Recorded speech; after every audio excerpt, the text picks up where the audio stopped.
So we're going to talk about the concepts of fertility and the aspects of the varying statistics.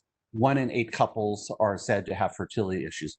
But if we were to look at it from a functional medicine perspective, I think fertility is more than just getting pregnant or staying pregnant. It's about outcomes. Here in Oregon, the statistic is about 1 in 48 boys will be born with a non-neurotypical presentation, sometimes called autism. And of course, in different parts of the country, there's various levels. But so what is fertility and what about that fertile outcome? And so it's daunting. And if we were any other species with the decline in our fertility levels, would we be put on a watch list, an endangered list, an at-risk list? And so it's just kind of interesting for us to think of, we are growing up in a toxic world and we have more toxins than ever before that are human made. And that's without question impacting pregnancy. Also, we're going to discuss what the peer review literature is saying.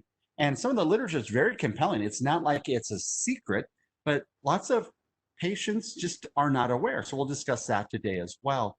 So we're going to gain insights about how to support and educate our patients, how to optimize fertility, including a present study that was done on a male fertility product, first ever. And we'll go over that about how it increased virtually every single parameter of male contribution sperm health. And it's going to be kind of an interesting little slide.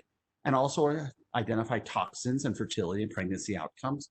And the role of nitric oxide. I think all of us, when we say nitric oxide, we think vasodilation, whether it be erectile dysfunction or blood pressure.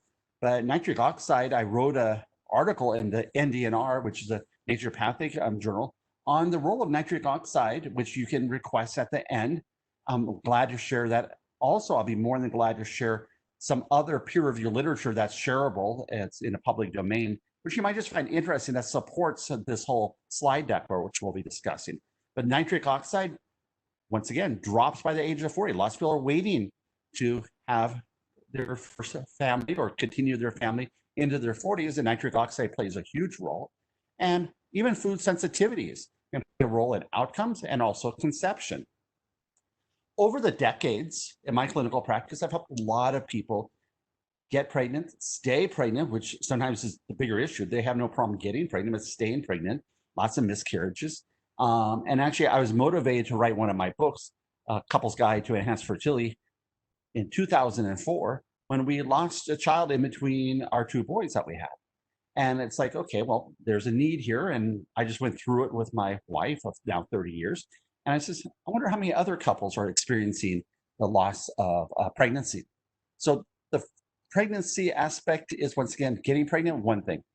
The optimal outcome, another thing. So once again, in the past 60 years, there's been a drop of about 50% of the number of children born. Much of that's by choice. We're being more selective in our population of the world. But what's interesting, in the 1930s, and if you think of 1930s, and here's a picture up here in the right-hand corner, like we think, okay, there wasn't the EPA like we have now. You can only imagine the exhaust coming out of chimneys and industry and tailpipes and so forth. But they were more fertile than we were. So what happened from over the last 90 years? And that's really an interesting question. The researchers have found that semen volume and mean sperm levels declined from 1938 to 1990. And they're like, well, but maybe we're looking at the literature wrong. And they've looked at that and they reevaluated that. And they continue to say, well, our outcome is actually, we're looking at the literature, is actually worse than we even thought. So they did a systematic review, and it was really criticized because of flaws, and they were looking at geographical distances and differences. And then they said, well, but let's look at it. So they did a group in 1997. They looked at the data. They looked at one in 2017. And both analyses confirmed the existence of a decline in male fertility. The more recent one found that over 35 years, from 1980 to 2015, sperm counts declined significantly, and overall drop of 57% in North America, Europe, Asia, and Africa. Well, that's a pretty dramatic drop. Once again, if we were any other species, would it be newsworthy? And I think it would be very newsworthy. And all these couples are out there and sometimes feeling very alone at what's called the TTC, the trying to conceive community. And to hear their stories, and I've worked with them, I think we all have, it's like, wow, something that should be so easy if you want to have a child and you can get pregnant, and it's like, well, it's not so easy anymore. And it seems like to be a free fall, literally. A study conducted in France observed a 32% fall in sperm count from 89 to 2005. Sperm concentrations in a 35-year-old male were projected to have fallen from 73.6 million to 49.9 million. But the next study is even more dramatically scary, because we know we want to be at the minimum of a 20 million count in order to have a reasonable concept of conception. And that's, of course, we have morphology, do we have good swimmers, and then do we have how healthy is the DNA being delivered from the male contribution? But we see here in this study in 2005, the median sperm concentrations dropped from 27.75 in 86 to 4.6 million in 2003. Clearly something desperately wrong. Of course, we know it takes two. Male contributions about 40% of infertility cases and contributions, but women are suffering more and more progressive anovulation, impaired implantation, miscarriages. We're all very familiar with the MTHFR, methylene tetrahydrofolate reductase polymorphism, which prevents vegetables from being converted into the MTHF active form of folate. So when we start thinking that neural tube defect, we know early on in the pregnancy, the neural tube is being developed while we're waiting to see whether we're pregnant or not. And it's like, okay, well, what about a prenatal? What a concept before we're natal or before we're pregnant. So I have both my men and my women, if that's the way the couple is, to go ahead and both take supplementation, a good multivitamin prenatal, male and female alike, to ensure that the spermatogenesis is being fueled optimally, to ensure that all the other nutrient statuses are being created for the female. So as a new bone supply for a new human is created, a new blood supply, onwards and onwards, all those building blocks are there, and that we're not trying to start filling in the gap the moment we find we're pregnant. And my patients say, but I thought I just take a prenatal while I'm pregnant. And so once again, the educational point and the statistic is here in the United States that 89% of us are low in one or more nutrient. Of course, the more common one is vitamin D. What happens if you're low in zinc? Zinc, actually, in the peer-reviewed literature from Northwestern University, was shown that the better the zinc spark on implantation and fertilization, the better the outcomes on in vitro fertilization. So even having the zinc status for both the male and female, very important. Doing that red blood cell zinc level to ensure we're not just barely in the range, just like with vitamin D, we're not barely above 20 or 30. We're in an optimal range, because once we want optimal health outcomes and fertility here.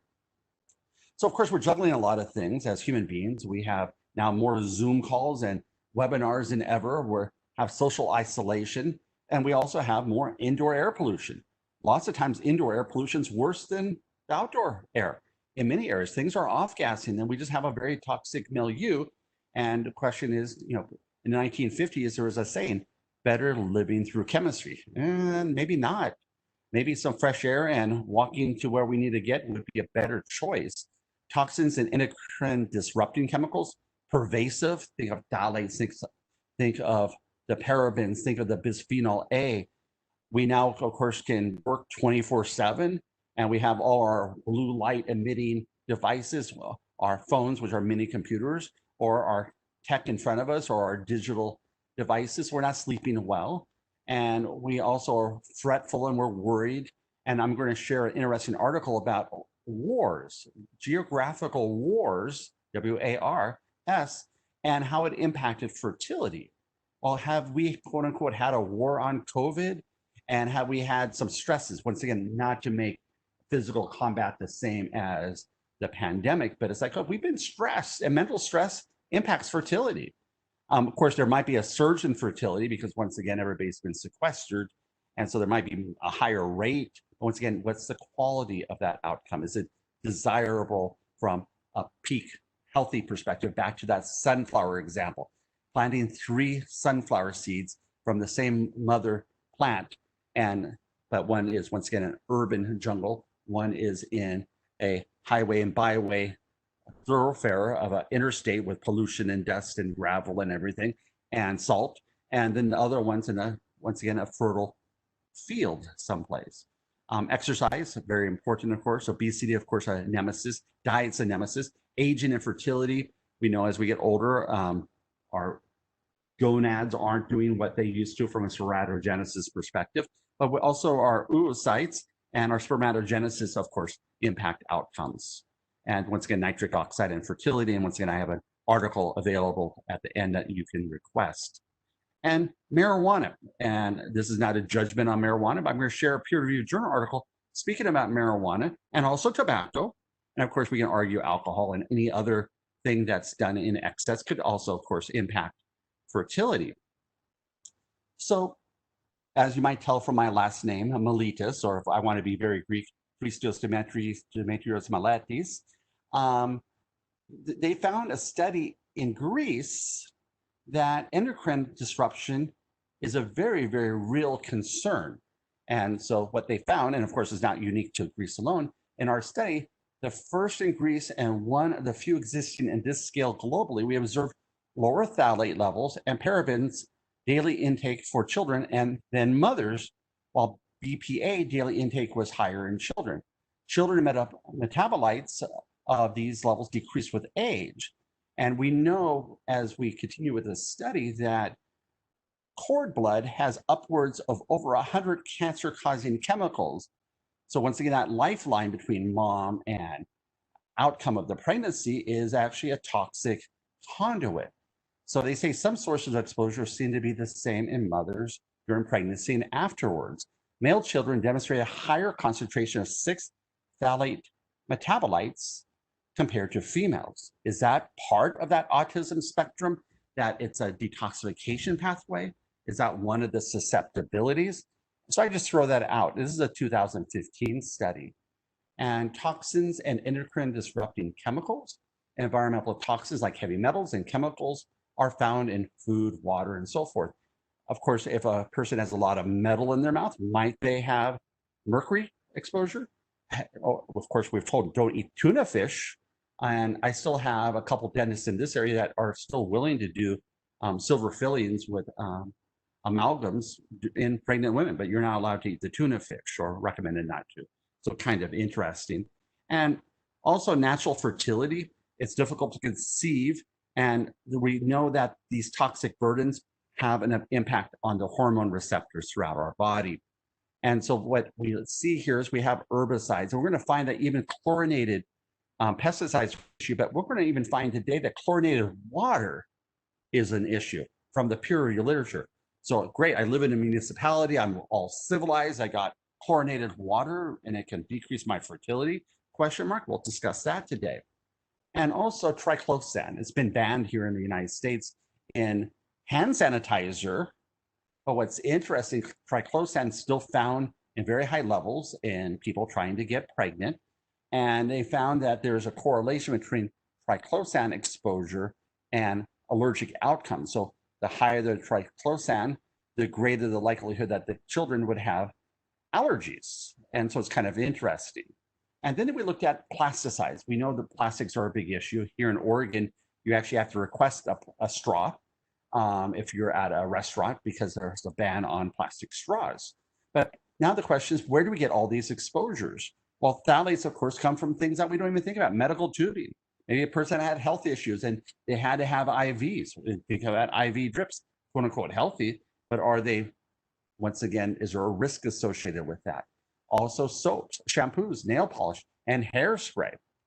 And also interesting, environmental toxins are, of course, are not our friend, but we see that in women with higher levels of hexachlorocyclohexane and polychlorinated bisphenols and the dichlorophenyl trichloroethanes, which AA is DDT, they're all linked to decreased fertility. You're saying DDT, that was banned in 1972. But why is it to this day that people are diagnosed with Alzheimer's disease have 3.8 times higher amounts of DDE, which is the metabolite of DDT, in their brains? So once again, these toxins get stored in our fat. And this is one reason I always encourage men and women, don't lose more than 5 pounds prior to 3 to 6 months of getting pregnant or trying to get pregnant, because it's like taking a feather duster to a room and thinking that the air is going to be fresh. all you've done is spread the toxins throughout the body. And most people don't have either the mitochondrial capacity or they haven't supported phase 1-2 liver detoxification adequately to mobilize all of yesteryear's toxins and today's exposures, and it becomes a toxic milieu, which once again can alter positive outcomes of pregnancy.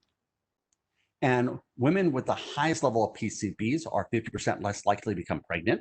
It's a fact. And furthermore, in women with the high blood PCB levels that do become pregnant, they are more likely to miscarry compared to women with lower levels. And then you add the polymorphisms, whether it be the MTHFR. And so we know that if a person is homozygous for 677T, they only convert upwards of 30% of their vegetables into the MTHF. So they're going to be much lower. And once again, are you doing a folic acid prenatal, or are you doing a quadrifolate or a good MTHF product, which is not causing a dependency on converting a synthetic form of folic acid or folate into MTHF? And of course, we know bisphenol A is not human friendly, bottom line. And it's found all over the place: water bottles, metal linings of cans, dental sealants. But I was just preventing cavities. Even that could have been the straw that broke the camel's back. I just raised that question. And one study, women undergoing IVF found that the highest levels of BPA levels had the significantly lower oocyte yield, oocyte count, and number of normal fertilizing oocytes. So pretty compelling there as well, once again, in a peer-reviewed literature. But then we get to genes. We all know we have a genetic potential. And we all know that genetic potential is fueled at the mitochondrial level by the ability for our mitochondria to make ATP. As we get older, from the age of 30 onwards, we lose 10% of our ATP production. We also know that by the age of the mid-40s, we only are making about 50% of our nitric oxide, so that's an impact. We're also making only about 50% of our nitric oxide by the age of 50, but also NAD as well. So we're seeing drops of ATP, NAD, nitric oxide. But then we get these genes, and these genes were selected a priori to see, well, what happens with bisphenol A. And you can see wherever the A is here in the rationale, we see previously known to be influenced by BPA. Androgen receptors, vasopressin, estrogen receptor alpha and beta, and growth arrest and DNA damage inducible beta, like wow, and oxytocin. So would that possibly even impact the ability to successfully breastfeed? Would that impact labor and delivery? So you start looking at, once again, the environment around us, and aptly, the journal is called Neurotoxicology 2019. And so we look at the exposures of triclosan, ingredient, and hand sanitizers, but it's an antibacterial soaps. And it was correlated with a lower percentage of morphologically normal sperm and increased exposure to heavy metals like mercury or living by a busy street, as once again associated with infertility. And so we look at the fact that body washes, toothpaste, acne cream, plastic containers, mattresses, shoe insoles, all have been shown to be a source of triclosan. So great, we got rid of the hand sanitizer triclosan, so we're good, right? Not so much. And they even picked on a specific kind of toothpaste for having triclosan in it. And once again, the slides will be available at the end of the presentation. I don't want to speak about that particular toothpaste. Municipal water. I've got fresh water. We're civilized. We're westernized. We've got good public health. We've got clean water. Well, we already know about Flint, Michigan, and not so clean water. We know about reclaimed water up in the Seattle area, Puget Sound. They found where they were harvesting water for the community. Of course, illicit drugs, bioidentical hormones, birth control, as well as a whole slew of mental health and psychoactive drugs being recycled and not necessarily processed with these things out of them. But even chlorinated water has been associated with fertility problems. Water chlorination generates a number of toxic compounds, including chloroform, the bromodichloromethane, the chlorodibromomethane, and bromoform. And bromide's not our friend. If you remember that halogen panel and those halogen periodic tables, so we got fluoride, chloride, bromide, iodine, where they're all competitive, just like we look at sodium and potassium. calcium and magnesium. But Mountain Dew has brominated vegetable oil in it. Mellow Yellow does. Sundrop does. And so many sources of these toxins within our systems. And drinking chlorinated water may be linked to a greater chance of having a stillborn baby. So the benefits of civilization, right? In another study, women who drank chlorinated water were significantly more likely to give birth to an infant with a smaller body length and head circumference. So filtered water. And now you can see the disparity between those that can afford filtration and also have access to this knowledge. Endocrine disruptors, in addition to causing harm to reproductive tract, and also is disrupting all of us. No wonder there's so many more risk factors for hormone-dependent cancers in our environment. So foregoing the fertility issues. So mom and dad have a child, but do they get to see the child raise up? So like 1 in 8, I think, for women for breast cancer, and 1 in 6 for men with prostate cancer. Once again, these toxins are coming and catching us. Exposures to many of the toxins lead to blood sugar metabolism issues. And once again, aren't conducive to getting pregnant, such as PCOS. But once again, there are products like myo-inositol, which can help with PCOS and pregnancy. And then we go to Wi-Fi routers. I'm sitting here a good distance away from my Wi-Fi router. I have a electronic Wi-Fi detector that determines my EMF, my Wi-Fi, and so forth. And if you ever put one of those by your phone, you'll remember why you want to use speakerphone. But then what about all the technology in your room? What about the wiring in your walls? And it's interesting to see where the hot spots are. And with my younger son, we found that in our previous home, the worst place in the entire house on the rating on the Wi-Fi EMF meter was the head of his bed, where he literally had it abutted to an outlet with nothing plugged into the outlet. It was just the outlet was a conduit, and it just went literally off the scale. It's like, so once again, what's conducive towards, once again, outcomes? So Wi-Fi routers, cell phones, don't put cell phones in your front pocket, especially for men. But once again, do you want that by a uterus or gonads? The answer is no. And once again, it affects sperm count, morphology, motility, and once again, the ability of sperm to move and swim. And in today's world, men and women often delay marriage. We know that. Busy doing other things. And then 73 to 2006, there's a 6-fold increase in the number of individuals 35 to 39 that are women who had their first child. Once again, there's a change, there's a shift in waiting longer. But with that, we have older cells, more DNA damage, more oxidative damage for both the men and the women. And this rate decreased slightly to 10.4 per thousand from 2006 to 2010, but then increased to 11 in 2012. So we're starting to see all these shifts, and we're waiting longer. And this just is from the Centers for Disease Control. But the ovarian reserve, if you think about it, if you're a woman, you resided within your mom, within your grandma. Of course, that unfertilized egg. But the journey of the toxic exposure, that generational exposure, is very big, both at the DNA level, but also at the mitochondrial level, since we know 99% of mitochondrial DNA comes from mom, or all of it, depends on what your argument is. A woman's ovarian reserve, the number of quality eggs, as we all know, begins to fall with age. So once again, more wear and tear, more damage, more Wi-Fi, more chemicals, more toxins, and just senescence, the passage of time. The number of follicles also decline with age. And in fact, 10% of women can experience a decrease of ovarian function as soon as the mid-30s. And increased risk for age conception. We know if a man is contributing sperm, and he's an older gentleman, have increased chance for non-neurotypical outcomes. And we're also seeing changes in sperm morphology. This is the next generation coming to fertilize. And once again, how healthy is that contribution to that fertilization process? And older couples are much more likely to have spontaneous miscarriages, autosomal dominant conditions like Huntington's, neurofibromatosis, polycystic kidney disease, autism, schizophrenia. You can add Down syndrome and other things, trisomy 21. And so it's like there's a risk for waiting longer. Plus, the longer we wait, potentially the more chemicals. Or are we smarter? And have we detoxified methodically with functional medicine providers to make our bodies more pristine and more fertile? We don't have to accept the ticking of time or the westernized world. We make ourselves pristine as an orchestrated process, much like a wedding or another big event. We're working towards conception, opposed to just having it happen without any planning. Not getting enough sleep. They've actually shown that men that have few hours of sleep per night have impaired testosterone levels.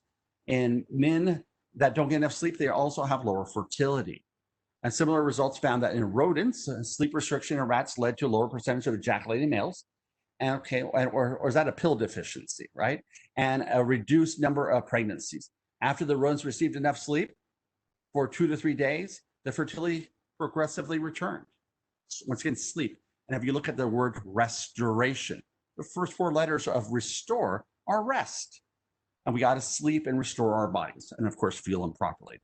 And when we come to mental stress, and I think we would all argue 2020 was stressful at a multitude of levels, but men under a great deal of work stress have lower sperm concentrations and reduced total sperm counts. And likewise, social support was important for good sperm quality, and emphasis on the importance of having good friends and a community around you where you feel safe and secure. And if you think from an adaptive perspective over the millennia, there's a certain times to get pregnant, and if you're in the middle of a famine, a war, forest fires, maybe there's a natural process where fertility drops, just like when we see with thyroid issues.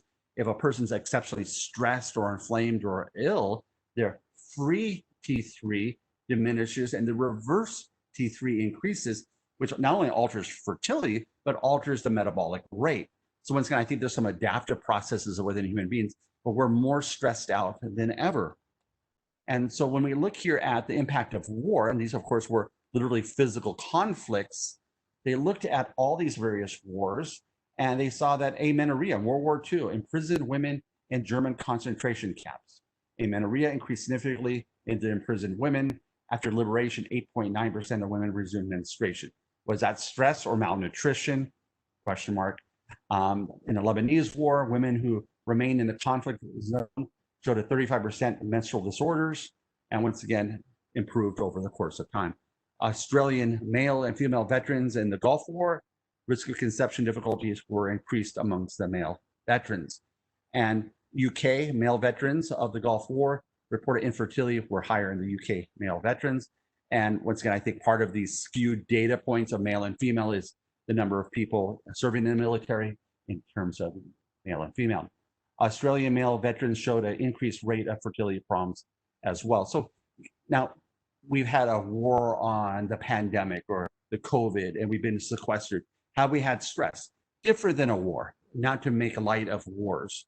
It's like, okay, it would make sense that we would start seeing some sequelae from that.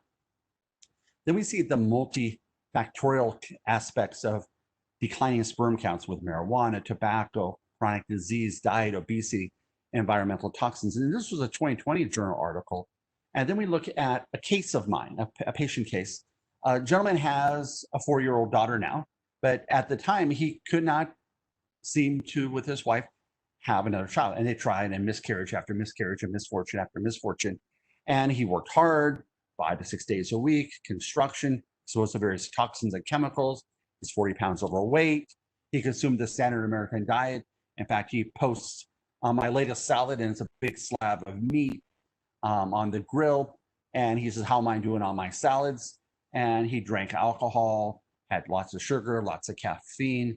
But he also enjoyed fishing. He enjoyed fishing here in the Pacific Northwest in the Columbia River, the same river in the 60s that I swam in, which actually had Hanford radiation being dumped into the waterways. And it's like, okay, do you want to be eating fish from there? But once again, eating fish from there. And him and his wife now have a 4-year-old, but they were just having a tough time getting pregnant. We had both of them work on their fertility. We improved both of the levels. We added water to and raised both of the ships to both optimize their fertility. Ultimately, they ended up getting pregnant with twins here in the COVID year. Unfortunately, she was hospitalized and sequestered because they were monozygotic twins and high risk, of course, entangled umbilical cords. And so she had, of course, a very stressful challenge. And the question is, what will happen to those kids long term unto that exposure to that stress? So they worked on diet, lifestyle, supported their program, and one of the products that I use, I'm going to mention shortly. Obesity, not getting enough exercise, big correlation with that. And men being physically inactive and having fat mass, once again, impacted fertility. In women, sedentary behavior, high body fat, and a low fat free mass will also link to fertility. 2 articles from 2019. So once again, encouraging our patients to stay active. A body in motion stays in motion. But once again, it makes sense that from an adaptive perspective, human beings would not be getting pregnant if they're not in a very good shape. Once again, just survival processes. Diet matters. Once again, unhealthy diet leads to obesity. More obesity, of course. What do we have stored in our fat? Hormones. Think about estrogen dominance. Think about if a guy has high testosterone as well. So we have estrogen dominance relative to progesterone for women. But then we have a high testosterone gentleman that all of a sudden has 40 pounds of weight on him. He's going towards estradiol. Research shows in the rodent studies, estradiol converts to estrone, and that actually led to more erectile dysfunction and more infertility.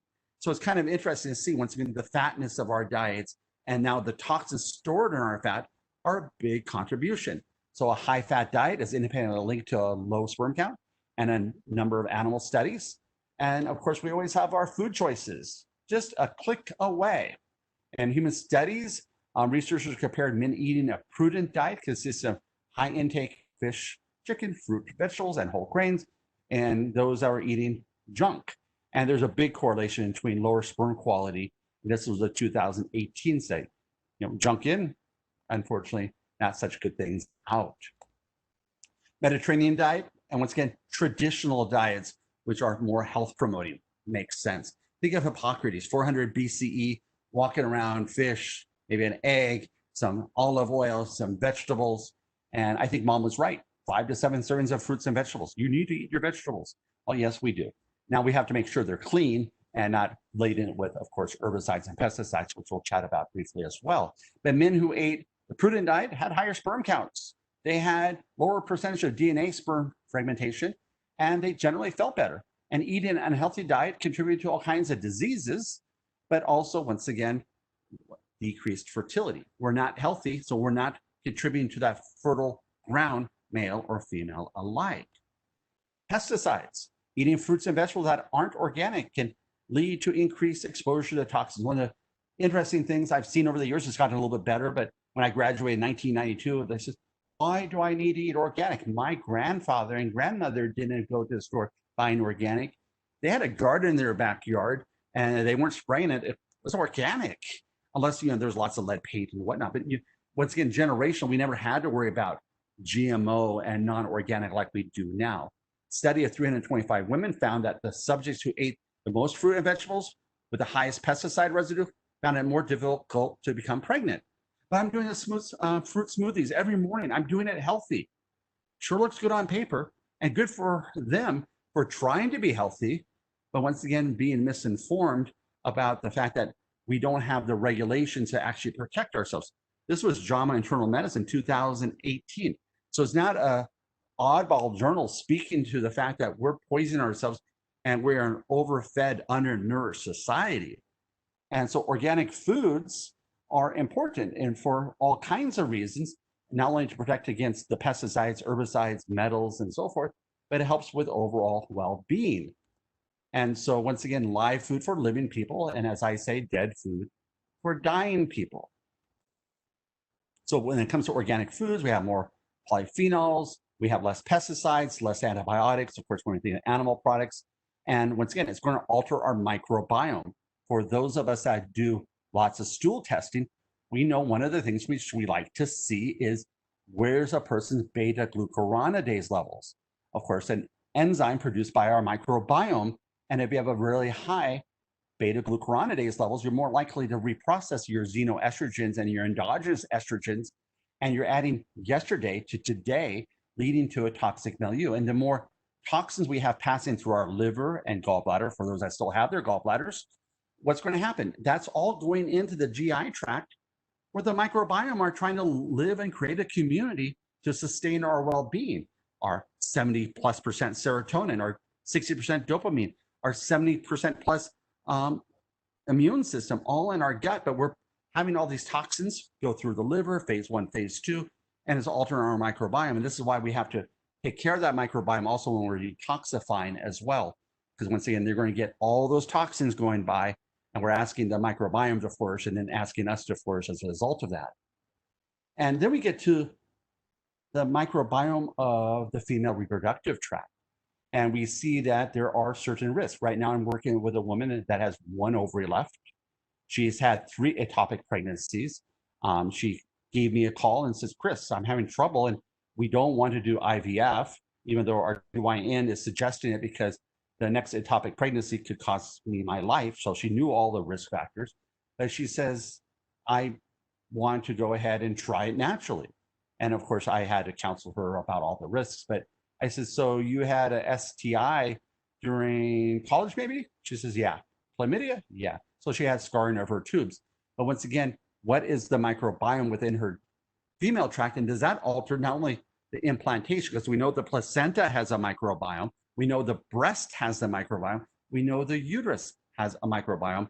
And for those of us that do work with skin conditions, we know the skin has a microbiome as well.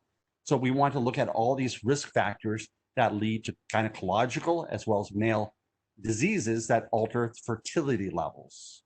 So women and their friendly microbiome, kind of interesting here.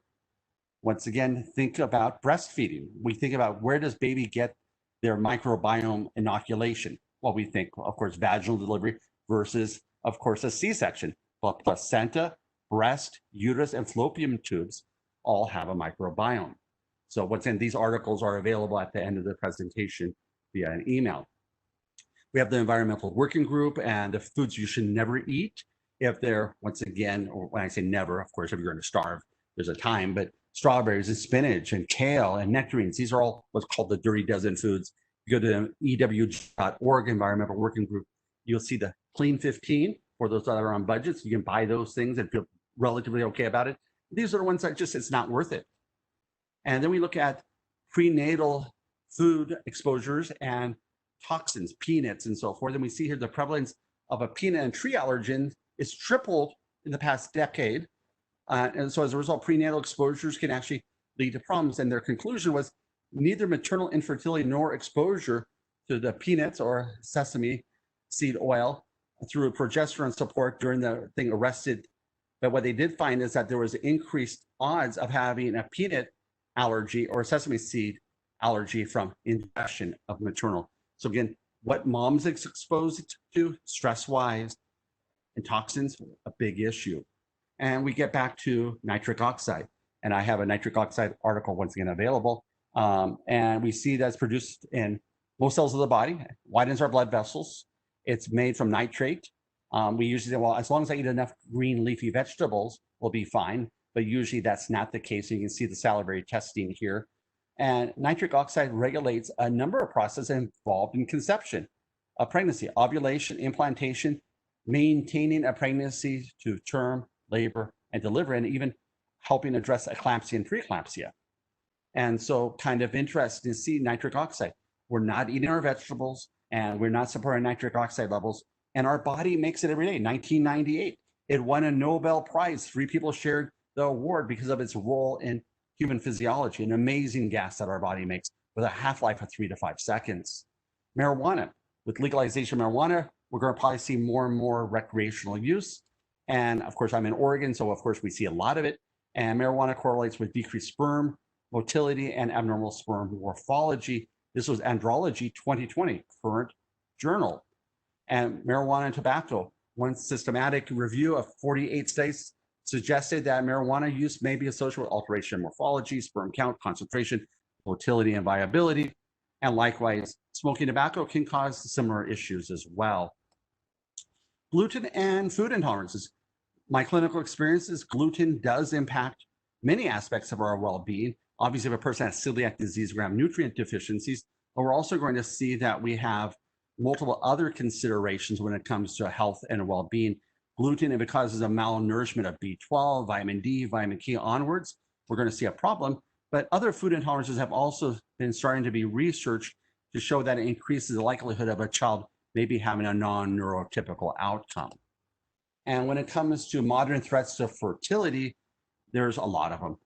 And we need to have a good antioxidant. And I argue both the male and female should be on some sort of good prenatal vitamin, because the vitamin D levels, we know vitamin D is a steroidal hormone, as well as a vitamin also made from cholesterol, which is like pregnenolone, DHEA, and the stress hormones, as well as sex hormones.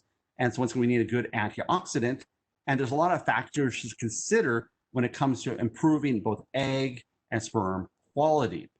And of course, antioxidants are one of those keys. I often give the example, if I hold up a pen, I'm saying if this is made of iron, what's going to happen over a winter of moisture and air exposure? It's going to rust. Another word for rust, of course, is oxidation. And, and so this is how I educate my patients. So we want to have CoQ10. For example, in a cell culture, melatonin supplementation improved egg maturation, but so did CoQ10 help with higher levels of fertilization and more high quality embryos. And likewise, CoQ10 also increased the number of ovarian follicular follicles, as well as supported healthy ovarian ovulation. And N-acetylcysteine, which right now is on the potential pull list by the FDA, along with DHEA. N-acetylcysteine, of course, supports glutathione levels, but also increased ovulation and pregnancy. What's interesting, if we think about this from a functional medicine provider perspective, is what does N-acetylcysteine do if you have a respiratory tract infection? It breaks up mucus in the disulfide bond is one of the mechanisms. So not only does it increase glutathione, might it help with viscosity of mucus, question mark? And antioxidants supplementation has been shown to be an ideal way to support male fertility. And researchers studied 148 males. This is the first time this study was done on a supplement in this industry. Now, as far as I know, the only time. And they looked and said, well, these guys have abnormal semen. And so they gave this milieu of antioxidants and they studied it. And what they did was after 3 months of taking the supplement 3 times daily, the men experienced a 38% increase in sperm count. Remember, men contribute about 40% of infertility. So they're rising their ship up. And the sperm motility increased by 102%. The sperm had a healthier shape. Once again, this is the carrying of the DNA for the next generation after they were supplemented with the antioxidant formula.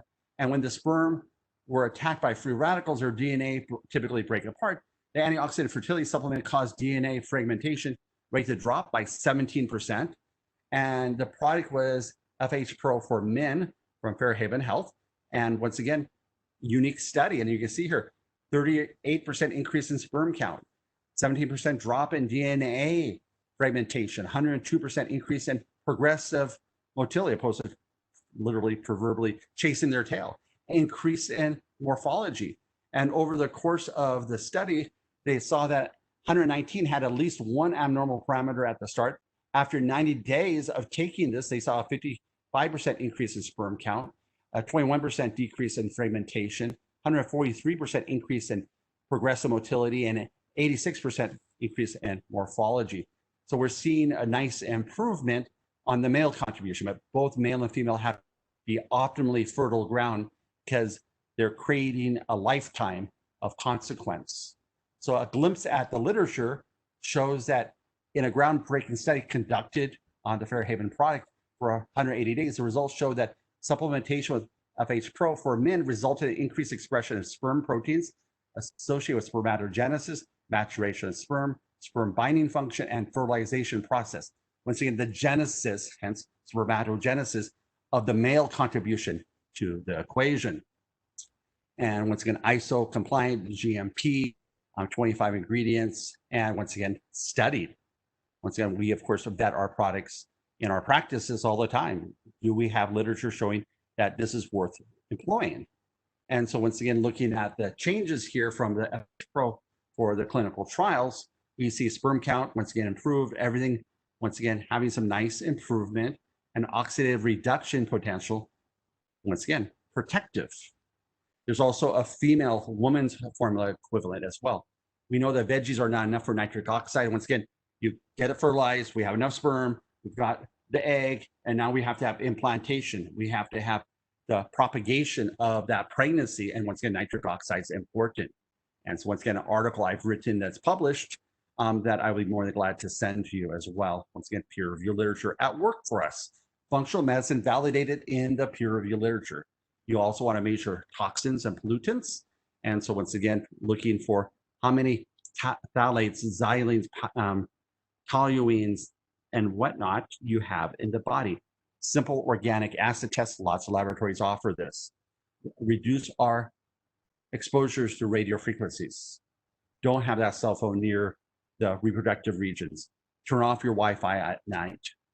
Of course, block some of the exposures that alter our sleep circadian rhythm and alter our melatonin, because if we think melatonin is sleep, we also have to think melatonin antioxidant as well. We have to reduce our stress, as I say, de-stress to avoid distress, which of course leads to a lack of ease. And when we're in a lack of ease, we're in a state of dis-ease or disease. And of course, diseased animals, diseased human species are not going to do very well. So whether it be L-theanine, other things, taking a deep breath, working on your spiritual journey, whatever it might be, or just getting up and taking a hike, literally go take a hike, go take a walk and decompress. So from a conclusion perspective, back to that sunflower, urban environment, really rural environment, or somewhere in between, same seed, different outcome. So we have to have the antioxidants and make sure that we have a nice blended research product. We want to minimize our toxins, test and detoxify, and then wait for 3 to 6 months before trying to get trained. Make it a journey and make it with intention, like you would do anything else, like buying a home, buying a car. Do your research, invest in getting patients into that mindset makes it a more enjoyable experience. Once again, Wi-Fi and cellular exposure, avoid the dirty dozen foods, and mitigate stress and stress response. We are stressed out society. And my undergraduate thesis in 1988 was psychosocial stress and immunosuppression. No wonder we're so susceptible. And it comes down to susceptibility. Are we susceptible to all these bad things in the world? And the answer is yes. So for those that are attending that want to have 20% off their first order, Fairhaven's extended that. If you reach out to Fairhaven, they will be more than glad to send you some slides and additional content, as well as my nitric oxide article. And once again, it's a product I use in my practice. I use it for that couple that was having trouble and had all those miscarriages. And once again, we have to plan the fertility of our next generation. Our generation to come literally is counting on it. And I think they're faced with more challenges than we can ever imagine as we've endured the ones which we have in the last couple of years. Excellent. Thank you, Dr. Meletis, for a great presentation today. It's now time for us to move into our Q&A session. As a reminder, to ask your questions, please use the chat box and hit send to submit your question. And our first question today is, what are the effects of CBD-only products on male fertility, and how do you approach patients who ask about this? Great question. CBD itself, of course, we know we have the natural endocannabinoid pathway. And so CBD for both male and female fertility by itself can be good, as long as we're not having the THC component. And the key with all things is moderation. We never want to overwhelm our anandamide and 2-AG pathways. We now know there's TRPV1, 5H1A, of course, the CB1 and CB2 receptors. And we even know that there's something called the endocannabinoidome of how our friendly bacteria and our CBD receptors or CB receptors interact. So I think I just moderated 20 to 25 milligrams, but once again, ensuring there's a high quality ingredient and that there's efficacy. And there's actually a 2019 study, be more than glad to send you, showing ways in which you can increase bioavailability with lower dosage. Thank you. And another question here, how much of an impact can stress and anxiety play regarding fertility? Huge. When we know we have that stress response, we're dumping adrenaline, we have a sympathetic drive. Of course, our digestion's off, our microbiome's off, but more importantly, it's not conducive. The concept of conception, whether it be in the animal kingdom or the human kingdom, if one was to differentiate, it needs to be a well-timed and orchestrated aspect. And I think that's what's built into our genes. And so stress is huge. I find that people, when they de-stress, do better. And I'm going to share a personal example with a colleague of mine. I had to do a book tour and I didn't want to go over to Japan because I was busy in academia. And so I had him, and he ended up inviting his wife to go, colleagues of mine, over to Japan and do the book tour for me. And voila, they were having trouble conceiving. They conceived twins while doing a book tour in Japan and enjoying the sights of Japan. De-stress, disconnect, change up your routine. Very, very important. Excellent. And I have a follow-up question from a previous one. How can I access the 2019 study for CBD that you just mentioned? You can email me for that one personally at drmeletis, MELETIS, at gmail.com. And, or you can do it at info@Fairhaven Health. Fairhaven has a lot of resources, lots of different products, and I will actually forward that information to Fairhaven as well, even though they do not offer a CBD product that I'm aware of. Thank you. And next question, what are the 3 most effective supplements I should add to my regimen that might help me to get pregnant? So if that's a female asking that question, I like the FH Pro for females. I think it's just a great combination product. It's a professional branded item. If you have if you have PCOS, there's a nice myoinositol product from Fairhaven. I'm an educator for them. I'm not on the sales team, but I've used these products very successfully in my practice. And so they have a lot of content and lots of articles of mine on these topics. So you want to address what's the obstacle. But if I was a female trying to get pregnant, I'd make sure I have a good prenatal on board that's tested and certified, that covers the MTHF and all the folate levels, a good essential fatty acid for the development of your own health, but also for arachidonic acid pathways, but also for baby's brain. I make sure the prenatal has some iodine in it. And I think the other thing is I just make sure I have good, clean water and that my GI tract was moving 2 to 3 times a day, getting rid of that muddy water toxins that are in our body. Thank you. And another question here. If I have a patient that drinks alcohol, are there any recommendations you have regarding fertility and to help remove the impurities from their body? Ooh, obviously, trying to change up that routine is very, very important. I will mention a side note. Alcohol increases the risk of sleep apnea, which totally disrupts the HPA and HPG axis, the hypothalamic pituitary adrenal, as well as gonadal axis, and that's well documented. So if alcohol causes more sleep apnea, more airway issues, more things, and of course hypoxia causes a whole milieu of things. But I think if I would do a 3 to 6 month cleanse, build up their nutrients depending on how much alcohol they were doing. We know it can cause a B1 deficiency, hence Wernicke-Korsakoff. So I just make sure we've cleaned things up. And if it's a male with this alcohol issue, we know that that really alters sperm production. And I make actively sure that they're not trying to conceive for at least 90 days, if not 6 months, until they dealt with readdressing spermatogenesis health. So, but male or female, and obviously female and pregnancy and alcohol don't go together. So it'd be better to address it preemptively. Thank you. And what are your thoughts on the efficacy of acupuncture and Chinese medicine? I have a good friend in Boston, and she does acupuncture and she does Chinese medicine. And she's actually known for her fertility work, and she has a whole wall of success using a more traditional Asian approach to medicine and remarkable stories. And I'm in awe of her. And if you think about cultures, every culture has a way in which to support fertility. And we just now need to adapt to the fact that in westernized world, we have toxins and chemicals that those processes never were able to address previously. So if stuck, then I would go ahead and go beyond just acupuncture, but I think acupuncture and Chinese medicine is phenomenal. Thank you. And I think we have time for one more question here.